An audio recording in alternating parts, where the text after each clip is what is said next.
Praise God. I appreciate this morning. Just a thought I had. Something that we talked about in our VBS class was worship. And what you've heard this morning is who God is. Remember, we talked about the God of the universe, the God who's in control of everything. And we encourage you to worship Him. Because what you've heard this morning is who He is. He is the one that has the plan for your life. You're not just worshiping nothing. You're either worshiping God or you're worshiping Satan. End of story. I mean, that's why this is so important. I pray that God will open your eyes to see that, y'all are getting to an age now where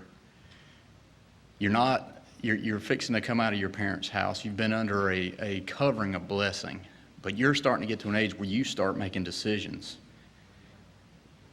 When rebellion starts showing itself in your heart towards authority, that is an act of worship towards Satan. It's not just something that comes up in your brain that says, well, I'm going to do this. You're actually influenced by another power other than God. So that's why when we talked about this, it's so imperative that you understand that you're just not in some sort of gray area. There is a black and white God and Satan kingdom. And that is why I encourage you all to draw nigh to God.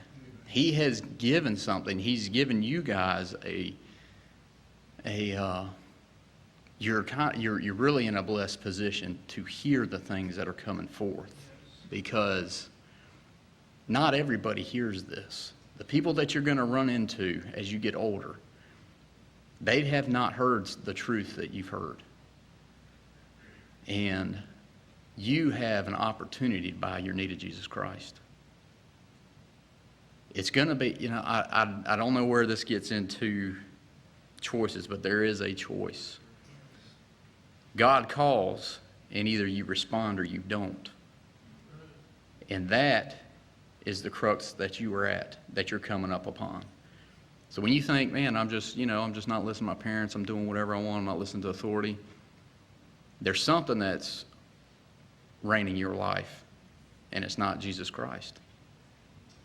It's actually something else. It's actually what you've heard of the spirit of the world, what you've heard about this morning. So I want you to really take heed to what we've heard this morning. I want to take heed to it. It's really helped me to give me a clearer vision of, as you walk with the Lord, things, you see things kind of in a gray area when you grow up and you go. I just remember being in high school and, in middle school, high school, coming up. There's a very transition time in my life, and you are receiving so much of what this world says. Whether you want to or not, it's getting into you. You're hearing it. It's going into your brain. And you start looking at things from that point of view. And it's not just a point of view. It's a worldview. Yes. And it is Satan's worldview. We need to be rescued. I need to be rescued. You guys need to be rescued. Every single one of us. And it is God that we need His wisdom. There's a prayer there in Ephesians that Paul prayed. I pray that the God of the universe would enlighten your hearts and your minds and give you the wisdom. He's doing that. Whether you decide, and I hate to use that word, because God knows those that are His. But it would behoove you to listen to what the Lord has said this morning and keep your eyes upon Him. If you draw nigh to Him, He will draw nigh. That's what worship is about. The worship of our life is about who is on the throne of our life. And God's worthy of it. Satan is not. And I don't know, I just felt like I'd share that this morning. Praise God.